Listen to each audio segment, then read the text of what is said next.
Excellent. All right. Well, welcome everyone. Welcome to the Carson Career Fall Series. I'm Ashley Kujan. I'm a career consultant for the Carson College of Business. And today I'll be helping facilitate our presentation called Going Google, How to Successfully Market Yourself with Alex Fisher, who's an account executive at Google.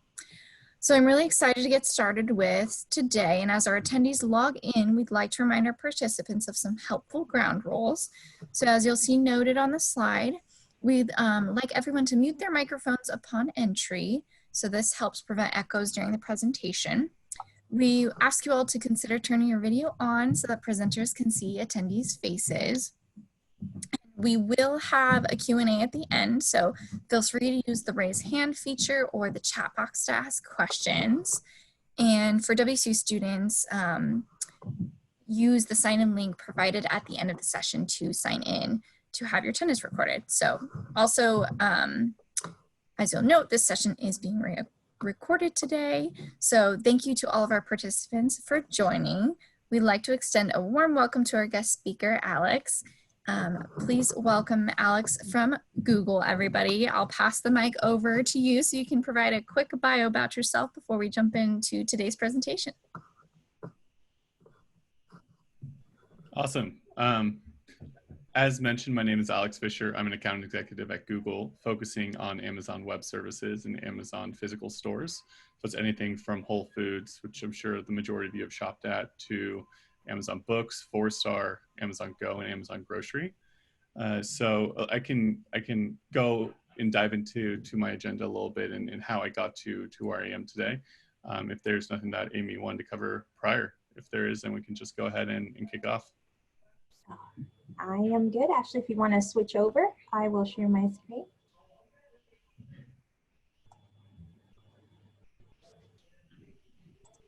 And get this going here. All right, does that look good? That looks good. All right. So I do, so this is the agenda that I wanted to review today. My path, how I got to where I am from Washington State, resume tips, LinkedIn review, the interview, and questions and answer. I really want to make this as interactive as possible. I try to put myself in the shoes when I was a student at WSU and how I would approach it now. So hopefully we can give everybody here a good head start, especially as Amy and the Carson College of Business was telling me that there is a fall career fair coming up, and we want to make sure that you're prepared for that. So if you go ahead and go to the next slide. So a little bit about myself. Like I mentioned, I went to Washington State, graduated in May of 2013 with an international business degree, a minor in political science. My path, while at WSU, I interned at Northwestern Mutual, Wonderman, and I was one of those Alive orientation counselors.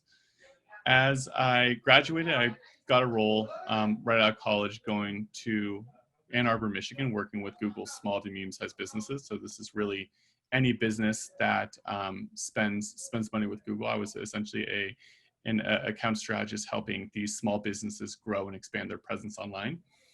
Originally from Snohomish, Washington, so a little from the west side of the state. I decided to come back in 2015, and that's where I am currently residing. I work on the Amazon team here at Google, helping out, it's a Google-Amazon relationship, as you can imagine, it's kind of a frenemy relationship. But I've held the majority of the roles within that specific organization that we have, or team I'm on, from an account manager on Amazon.com, focusing on the retail side of the business, to a partner manager with Audible and AWS, and now the account executive on the businesses that I used to work with. So we can go ahead and go on to the next slide as we dive in to the resume. So the resume is a really important document. This is something that everybody tries to master. There's no one size fits all to a specific resume. So what I try to put together here is something that gives you at least a high level overview of what I think is, a successful and strategic resume that will give you the best opportunity to, either pass the recruiter that's been looking at it, past the machine learning and the AI that's being used to suss out resumes. So what we'll go over here, and as you can see on your screen, this is Chris Fletcher's resume. fake name, fake individual, but just a high level overview of their specific resume. In areas that we're going to focus on today, specifically on the resume portion, are the highlights, how to tailor the resume for your role, how do you show your impact, and why dates can be a disadvantage. And then lastly, the skill section, the omnis skill section. So if you just take a second to look at this resume, we'll go ahead and we'll break it apart. So go ahead and jump to the next slide. So as we look at this resume, this is the top part of the resume that we have for Chris. You can see that there's a lot of blank space, and it's as I mentioned, it's always so difficult because we try to put, as much emphasis as we can on what we're doing right now, right, from XYZ date to the present, and sometimes it's tough to fit as much information as you want to on the resume itself. So how do you get rid of that? Or how do you maximize the information that you want to put on there? You really have to get rid of the blank space. And as you can see, Chris does use a lot of space on the left-hand side of the screen to just show the name and the role that Chris is in. So my first tip is really getting rid of this blank space. The second one is being able to measure your impact and understand what you did to contribute, what was your outcome. And so in a lot of resumes I see, especially with individuals that I either hire for the team I'm on now or come into Google, is that it's just not well articulated what these individuals actually contributed, right? How are you setting yourself apart from what you might have done as a specific team?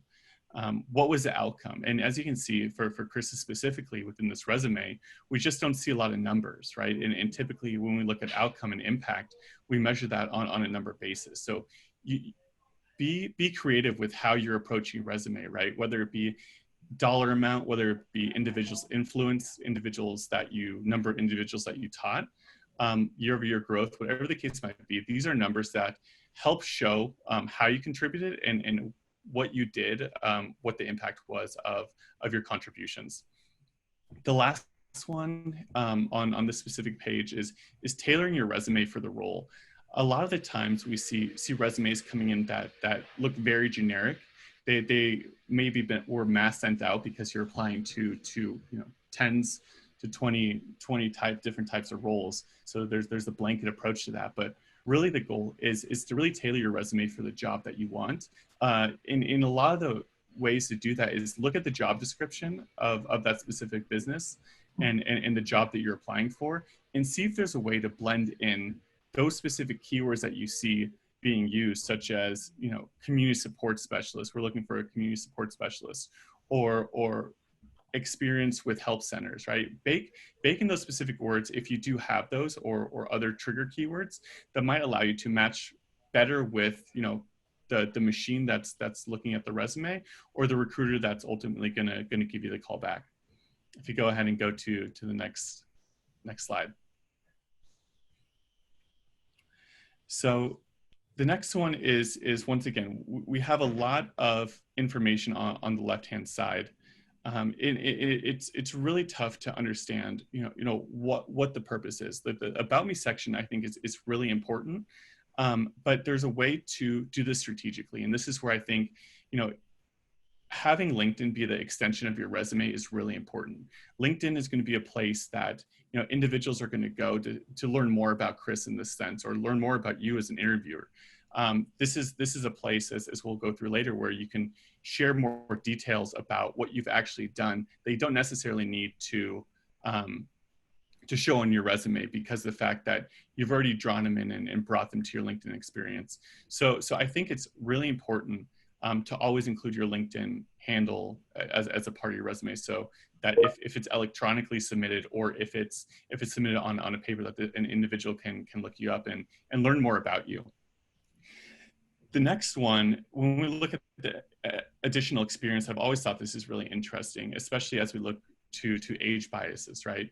And sometimes you look at roles that are expecting, a certain level of tenure.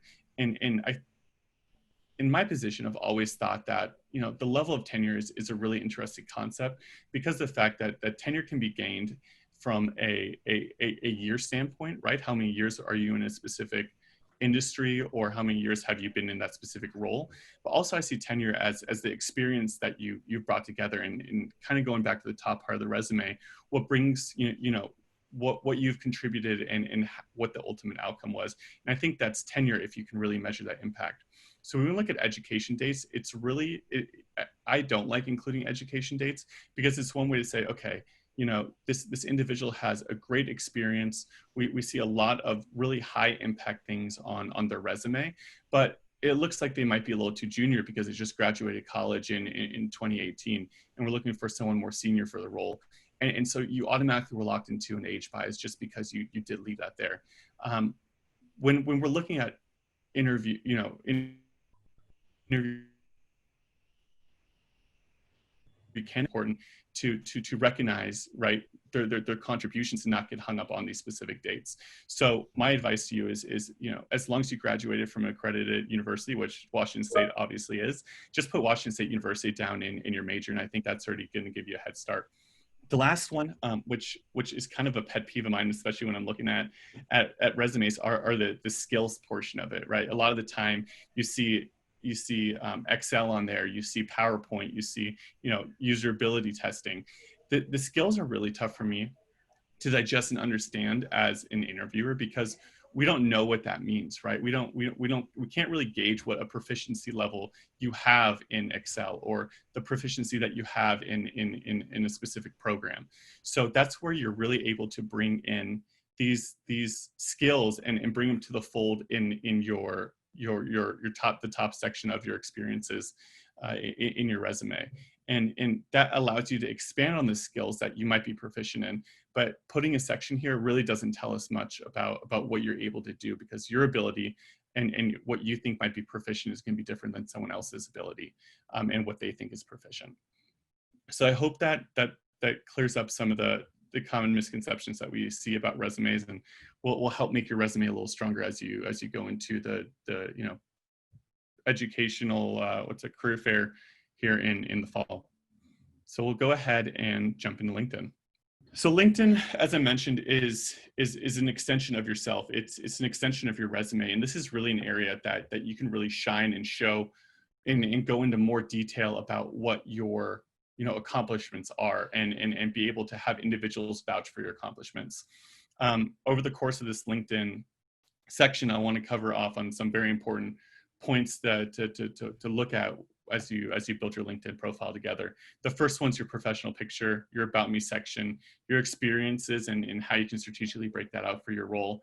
How to network with other great kooks that we have in the alumni base and individuals that you're currently going to class with. And then how to really utilize the follow feature with the companies and the influencers on LinkedIn. So Amy, if you can go ahead and go to the next slide. So we have two individuals here. The first individual in the lower section of this slide is someone I don't know. I just used them as an example. The University of Washington just happened to be there. This individual did not go there, but it's just kind of funny that we have them as an. Yep, we got you, Alex. All right, great. I'm not sure what you heard last, but I'll go ahead and cover off yeah, Amy, actually, would you mind letting me know what you last heard? You were just talking about the person on the bottom, and I think you were just at the beginning of starting with this, so you can just start right from the top, probably. Great. Okay. What I wanted to know is John is someone that I worked with in the past. He's the current CMO of Audible, the streaming service, and I really admire him because he really has accomplished a lot in his career. And I think he really showcases well what you can do on LinkedIn and how to really use LinkedIn as an extension of yourself. I do want to caveat that John, while he is a really awesome LinkedIn profile, he has worked in the space for over 20 plus years, right? And so he has a lot there. So don't feel the need to include as much as John does. That's going to come over the course of time as you progress in your career. What I really want to note here is actually, as you can see, the two differences of the profile pictures, right? And when someone clicks on your LinkedIn, this is, like I said, an extension of yourself. This is possibly their first impression of who you are, what you look like, possibly a sense of your personality. And I think that John has done an amazing job by just showing a picture that's a little more professional than what we have in the bottom corner, and also has a fun background that just says, what are you listening to, which obviously references Audible, but it's just something fun. It's not a very generic background. So a professional picture isn't necessary, but having a picture that frames well, having a picture that isn't pixelated or blurry, where you can clearly see the individual, is definitely going to help you make a good first impression. If you go ahead and go to the next page. So the About Me section is clearly longer than what we saw in Chris's About Me section. What this does is this essentially gives the individual, right, the interviewer or the potential recruiter an understanding of who John is, as you can see on the left-hand side, what this individual has done, what kind of associations they're a part of, and just gives a holistic overview of who John is as a person without letting him speak for himself directly over a video conference, in person, or on the phone. As you can see on the right-hand side, the other individual, we'll call him David for example purposes, is just really not giving much context about what David does, who he is, how what he's done over his career, and is possibly making recruiters and interviewers say, I don't know much about this individual. I'm going to turn away and see if we can find someone that we can closer match with, so we don't have to waste our time during the hiring process. So really, this About Me section is in a sense your elevator pitch. So ensure that you're being thoughtful about it. If you go ahead and go to the next page or slide. Next up, we have the experience, right? And once again, the experience section is an extension of your resume. This is where you can add some, if externally facing, some really cool things that you might have done in your career that is externally facing or public facing. It's a way to showcase your skills, right? Once again, going back to the skills section and the projects that you've worked on. It also gives a good understanding of your career growth and how you've excelled over the course of time in your career. As you can see, David on the right-hand side did a really good job at the beginning of building his LinkedIn profile, what he did as an ads vertical manager, but has really lessened up over the course of the years to what he's doing present as a business intelligence engineer. While John on the other side has really done a good job on the left-hand side of really keeping up to date. Once again, you see dollar signs, you see individuals that he had under him, and it really just shows the impact that he was able to make and what he was able to contribute while his time at Verizon. Now, there is another caveat when it comes to dates. Like you'll see mine as well, and critiquing myself isn't the best LinkedIn profile out there, especially when it comes to the experience. But a lot of the times when you have these larger businesses or startups, some of the roles that you're going to be in, you can't share the nature of your business specifically, right? A lot of the ones, like when I'm under NDA with Amazon, I can't share certain dollar amounts or projects that we're working on, and there's just no way for me to explain, without breaking the NDA, what I do with Amazon, because that might give a recruiter at Microsoft or a recruiter at another company an understanding of how we partner with our specific client. So in this case, David might, not be able to share exactly what they do at Amazon within the respective fields after they left the business analyst role. So that is another caveat. Go ahead and go to the next slide.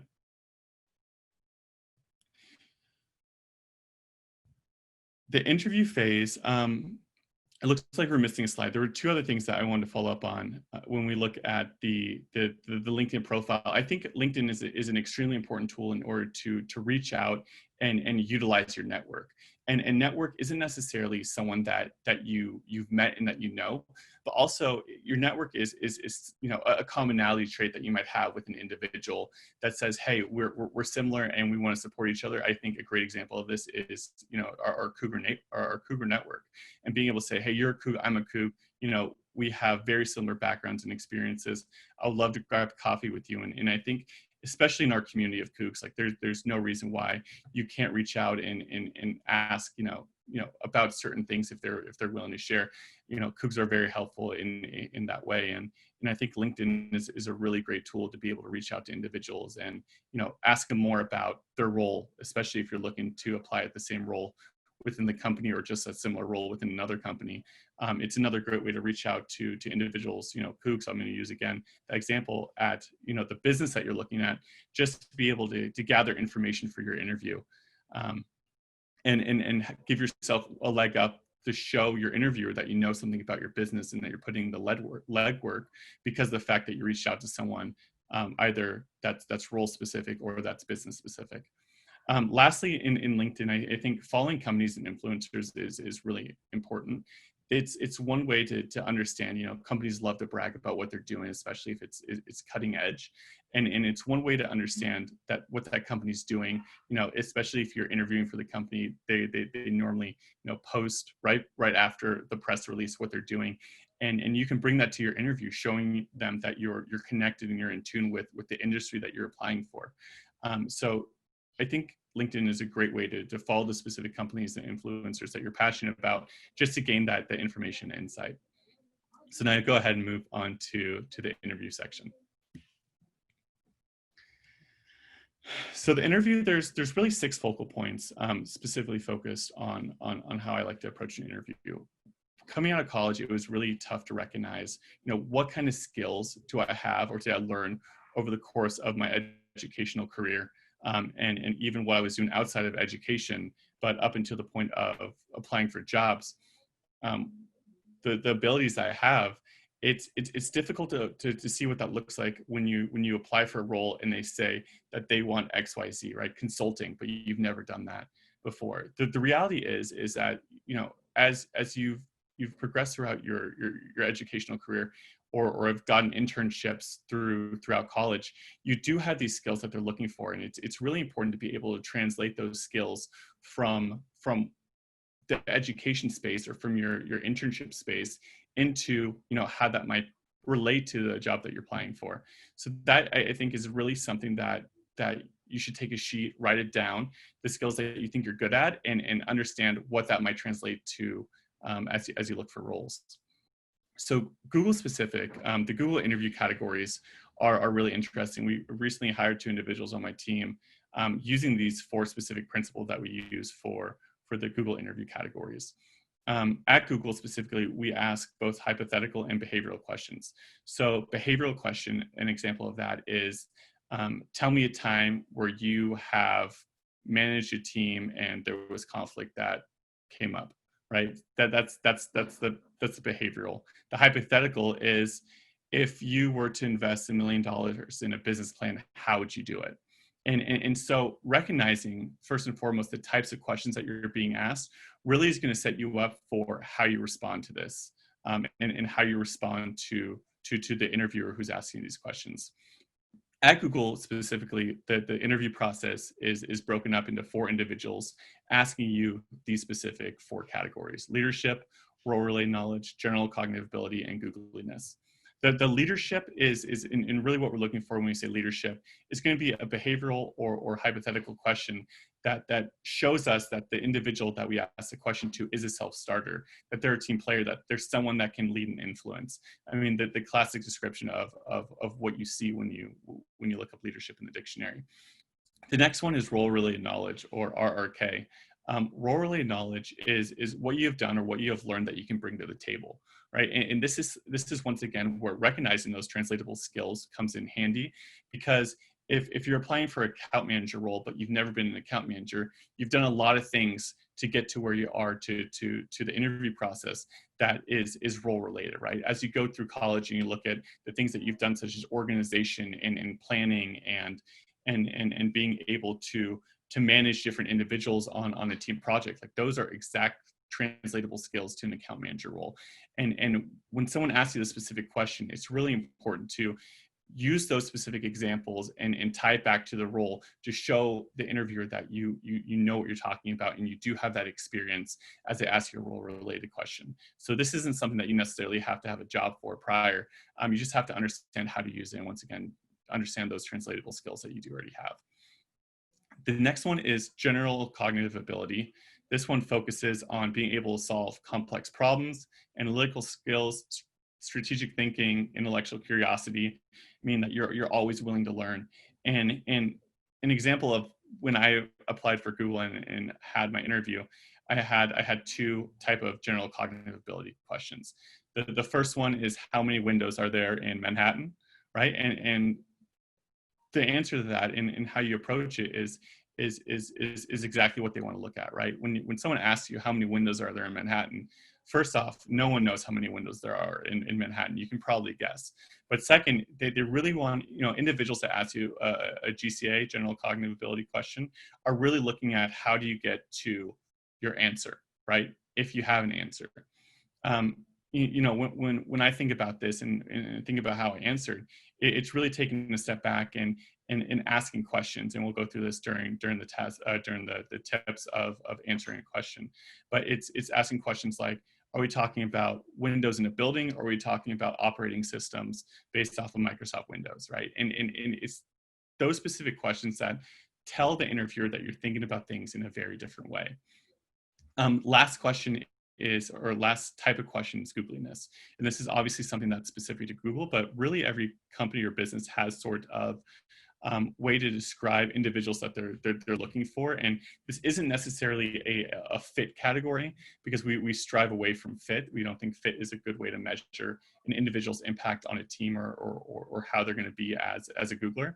But it's really somebody that once again, how we define this is being able to thrive in ambiguity, being able to think quickly, being able to value feedback is especially important. And it's just types of category that we created a word for our company culture that we want individuals to embody.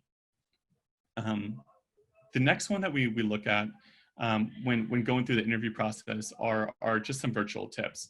Test the platform, right? Ironically, I'm a great example of that. In a COVID world, not everything is going to work perfect, right?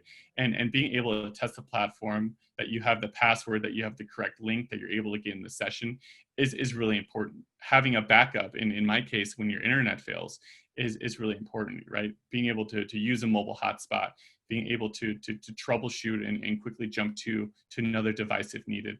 And these are all things that you really didn't necessarily have to think about before COVID, but you're making a first impression. And I think that as mistakes happen and things happen outside of your control, like losing internet, it's really important to show how you are navigating through, once again, that ambiguity and coming back to the interviewer as if nothing happened, because that's how you overcome that certain situation. That tells a lot about the interviewer of what you're capable of when something happens outside of your control. The next one is clarity, visual and audio.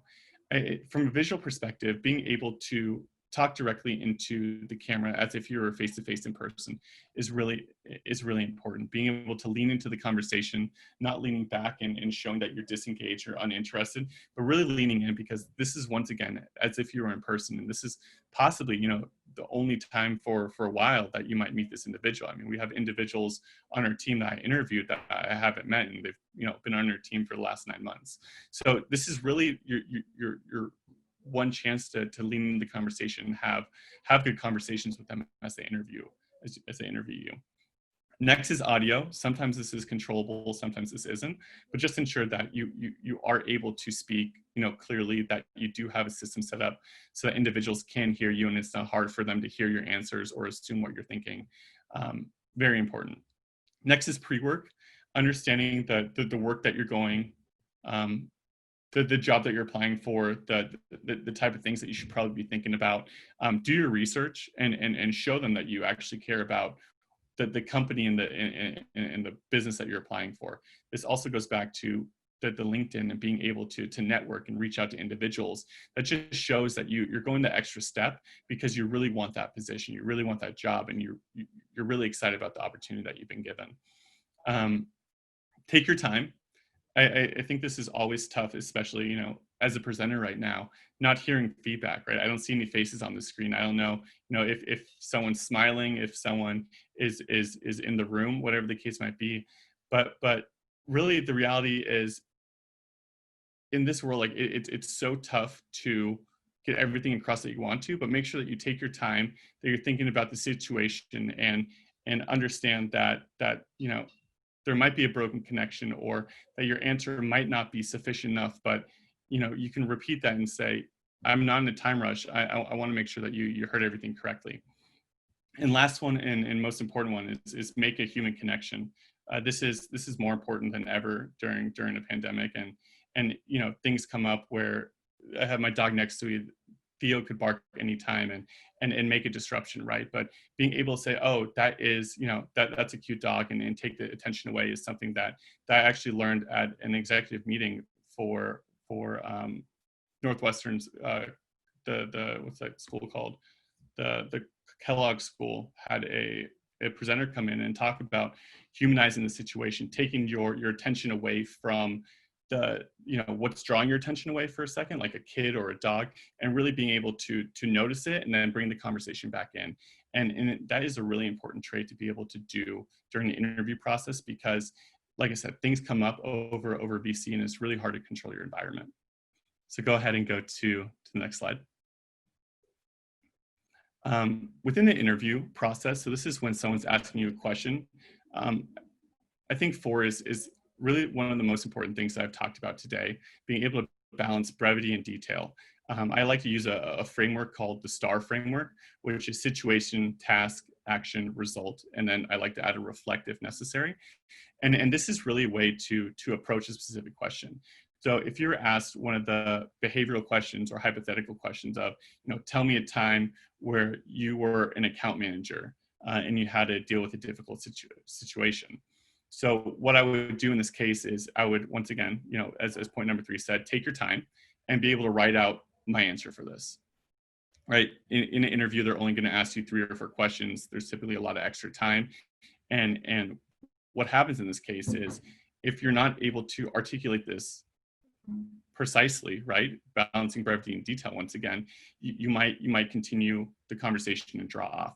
So for this one, for example, being able to articulate about a time where I managed conflict as an account manager, I would say the situation was XYZ, right? My task was to ensure that the conflict didn't continue. My action is what I took and how I was able to ensure that the conflict didn't continue. The result was XYZ. And then the reflect, I think, is really important, especially as you get these questions asked, because it shows the interviewer that you've thought about that situation again, and you're willing to make changes, right? Managing feedback and getting feedback. And the reflect is exactly that, where, okay, now looking back at it as an account manager, if I would have done something differently, it would have been XYZ. That shows growth. And I think that's really important.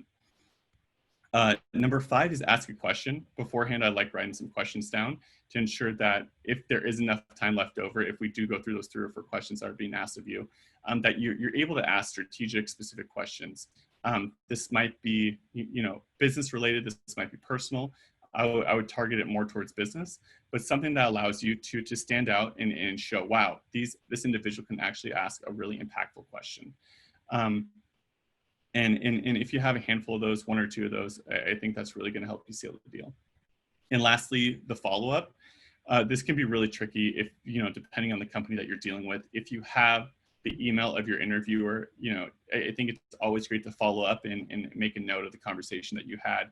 Or if you really don't feel good about the interview and you feel like you bombed it or something might have gone wrong, I think it could be really helpful to say, hey, look, I was thinking about this question and this is how I would actually answer it now that I've had some time to think about it. And I think that's a totally fair way to approach a follow-up, and then say, thank you for your time. I really appreciate it. You taking the time, and I look forward to hearing from you. If you're dealing with a recruiter, it's one of those things where, the recruiter is always happy to send out the follow-up to a group of individuals, the panel of interviewers that you have. But they might not share the interviewer's information with you. So just follow up with the recruiter, say, hey, I would love for you to send this to XYZ, and they'll ensure that the message gets reached. And I think that helps give you a leg up. If you are if you're going for a more strategic role, one that's not, directly out of college, I think what's really important, and there's, at Google, when we look at this, it doesn't really weigh the the conversation because we have to follow those specific, criteria and guidelines that we have. But there are a lot of individuals that put together a business plan, and there are a lot of individuals that analyze financials of whatever business they're looking at, and they kind of go the extra mile before doing some pre-work over and sending it to the interviewers of if they're going for an account executive role, this is the business plan that they would have put together or how they would approach a business. And that just shows that you're eager, you're ready to start, and you want to get your hands dirty and break apart this business because you've already spent hours trying to prep. And I wouldn't necessarily do that for every interview, but having something like that and sending over something thoughtful beforehand, I always think goes a long way. Even if they can't critique it, naturally it's going to be in the back of their mind. Go ahead and go to the next slide. And that's it. I'm happy to take any Q&A. Once again, I apologize for the internet issue, but yeah, I'm glad that the majority of you stuck with me, and hopefully I can answer some questions that you might have. Thank you, Alex. That was a super insightful overview. I just want to direct everyone to the chat box or to the raise hand feature if they want to ask questions that way. Let's see if anybody has any in the chat box so far. I think we have one from Sally. I think I'm going to see Sally Kidwell. Oh, I can see. Okay. It says how to make a human connection on screen. Thanks. So I think that's a really interesting, it's a really good question, and it's hard to do. The human connection I think about, especially when I approach clients, is asking about their family, asking what they did over the weekend, be genuine about it. And if you really like something that they're wearing, or you see art or decor in the background, say, oh my, I really like this specific piece. I think any way that you can do that, and it's really just small talk, being able to do that over VC just helps you make that human connection, right? It makes you more personable. And I think that's really important to try to figure out how to do.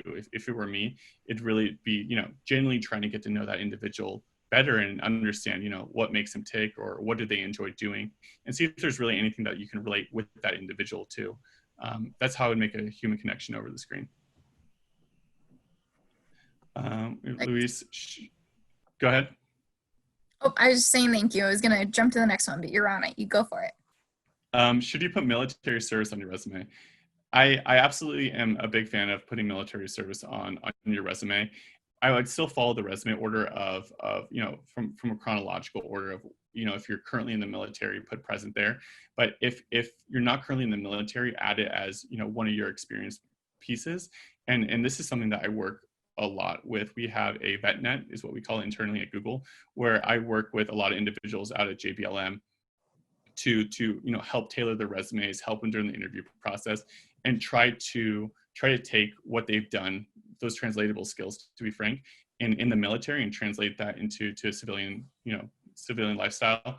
I think is, I've noticed is really hard for individuals to have served our country, and that's just something that I would challenge you to figure out, how do you take those skills that you had as serving our country, and putting that within your LinkedIn or within your resume. I'm happy to connect you with our VetNet, or just we have a couple of veterans on our team, and yeah, I'm sure we're happy to work with you. And if you have troubles with that, just let me know.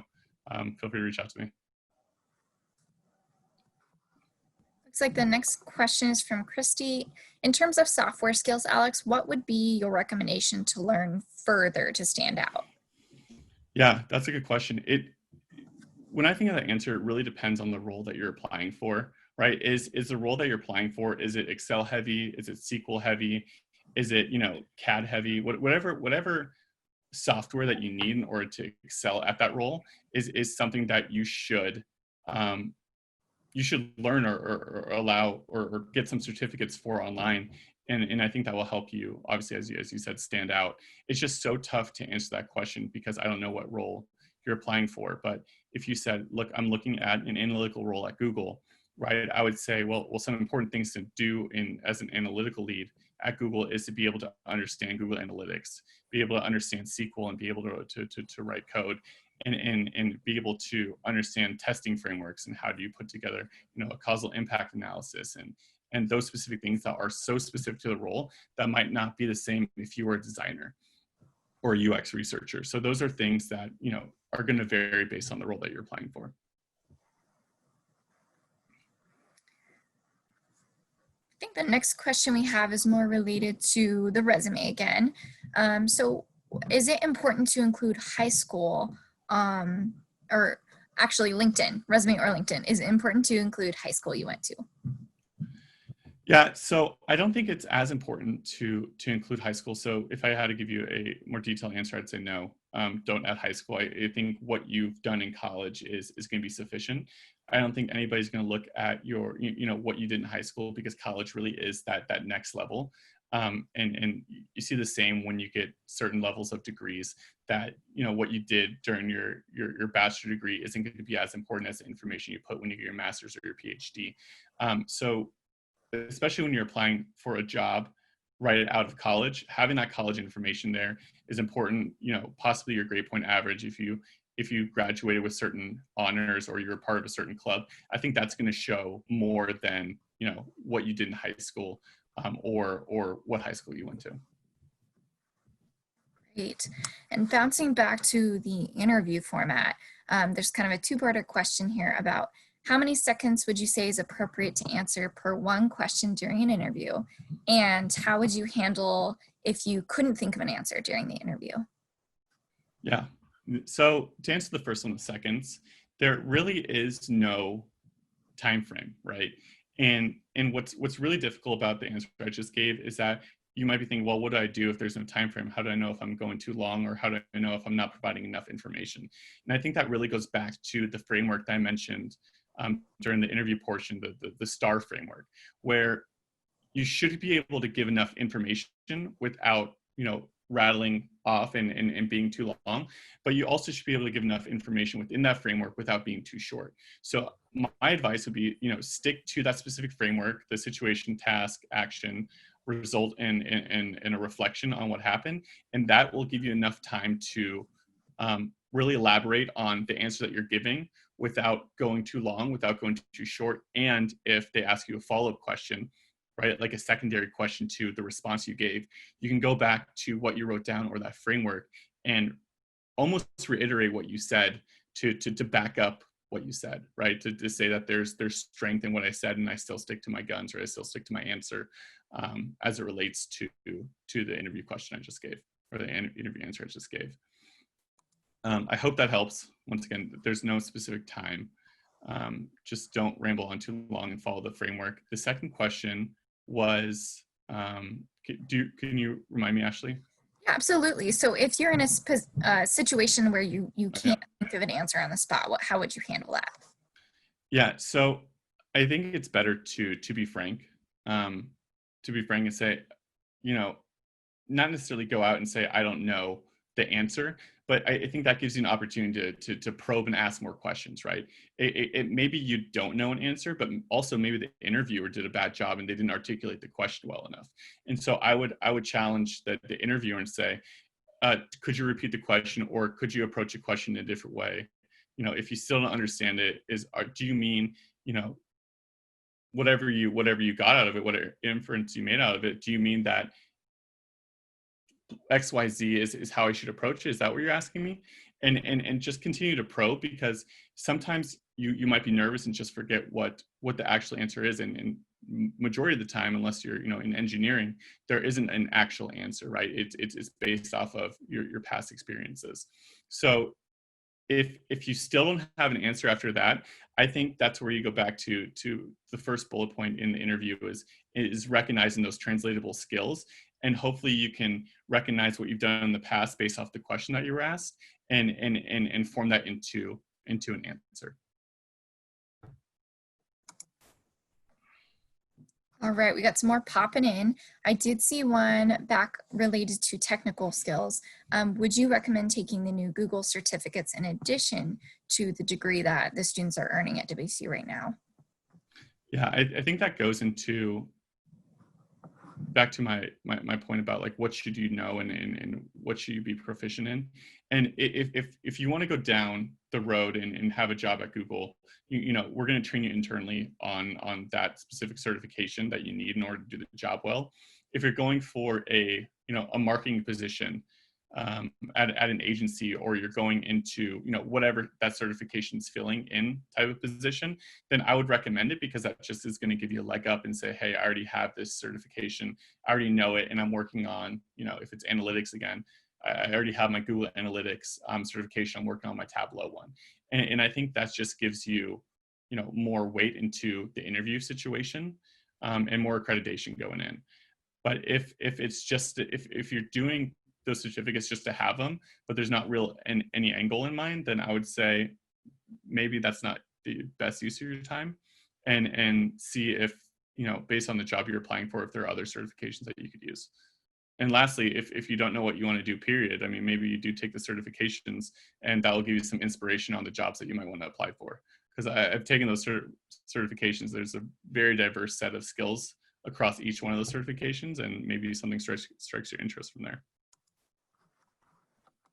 Thanks, Alex.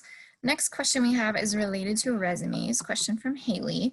When you described having two experiences at the top, would you recommend putting your most recent experience or the most relevant experience for the role? Then there's a follow-up. If I'm trying to look for an internship, do you recommend using that method, or should I put all roles that I've ever had? So it sounds like a question about the ordering of experiences, how you categorize those on the page. Yeah, Haley, that's a good question. I would keep it in chronological order of, you know, what you're doing to the present, or what you've done over the course of that specific year. It's just something that makes a resume neat, is having that chronological order, but it also shows growth. So if I think about a resume, and you look at that one page that resume is covering, you know, the bottom should have less information about what you've done, right? The bottom should really have, you know, those game changers that you were able to accomplish, right? Contribute to that specific job. But the ones higher up should be more advanced in nature. So as you grow within your career, right, they want to see that progression. That's why it's in the chronological order, is that the ones higher up have more detail about, you know, what you're doing that is, you know, more mature or more different than what you did below. If it's internships, right, and there are, you know, just different internships. I had a similar situation where I had 3 types of internships that were totally different. I still would put it in order, and just would pick out, you know, those translatable skills that might be relevant to that business, and try to explain those within that specific order of chronological order that you do those internships in. I hope that answered your question. If you're looking for internships, I would still use that same methodology.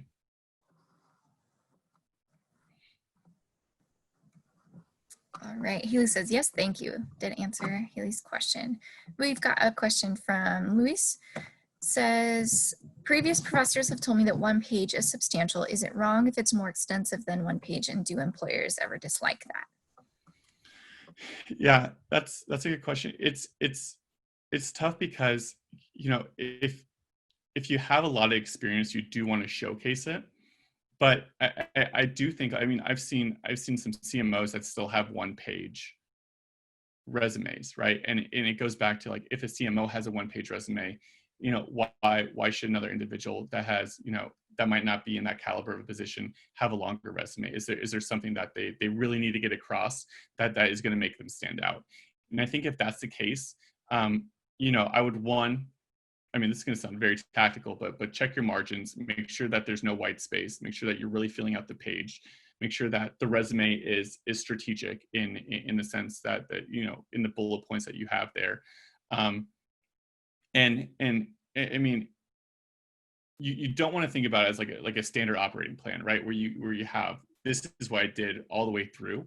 If it's too long, think about the 3 points within, you know, the business unit or the company that you're at, the 3 bullet points of your most major contributions. Add those there, and it'll it'll quickly shrink. It really will. It'll quickly shrink. And when you get to, you know, the top, the most recent one, that is really where you should have the most verbiage. And if you're still over a page, I would just be able to see where you can trim some things up a little bit. I don't think it's one of those things where, interviewers are going to look down on it. I just think it's one of those things that if you have it on there and it's more than one page, you really have to show why that extension is that impactful, and why that's setting you apart from the thousands of other interview candidates' resumes that they're reading through. All right. Looks like we got a couple more in the chat, and then I have a question for you, Alex, before we wrap up today too. So I'll stick with the chat for now. The first one, excuse the cat behind me. The first one is, I have to show my transcripts during the interview? So that one should be pretty easy. Yeah, you do not have to show your transcripts during the interview. That's something that HR should collect prior, and the interview should really be a conversation between you and that interviewer about why you're a good fit for the role versus looking at your credentials. That should be already taken care of prior to the interview. Great. I figured that one would be quick. And then the next one is, you said earlier not to include a skills section on your resume. What would be the best way to highlight skills on a resume if I learned them from classes and not necessarily job experience? Question.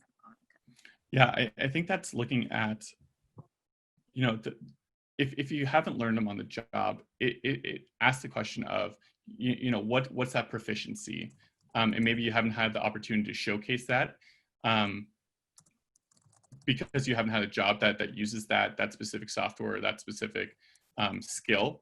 I think what you can then do is if you can't bake it in, I really think you have to put it on your LinkedIn and elaborate on that proficiency. Once again, that's an extension of yourself. I also think too, if it's a class project that you did and you really do think that you have that proficiency in that given skill, showcase that, especially if it's relevant for the work.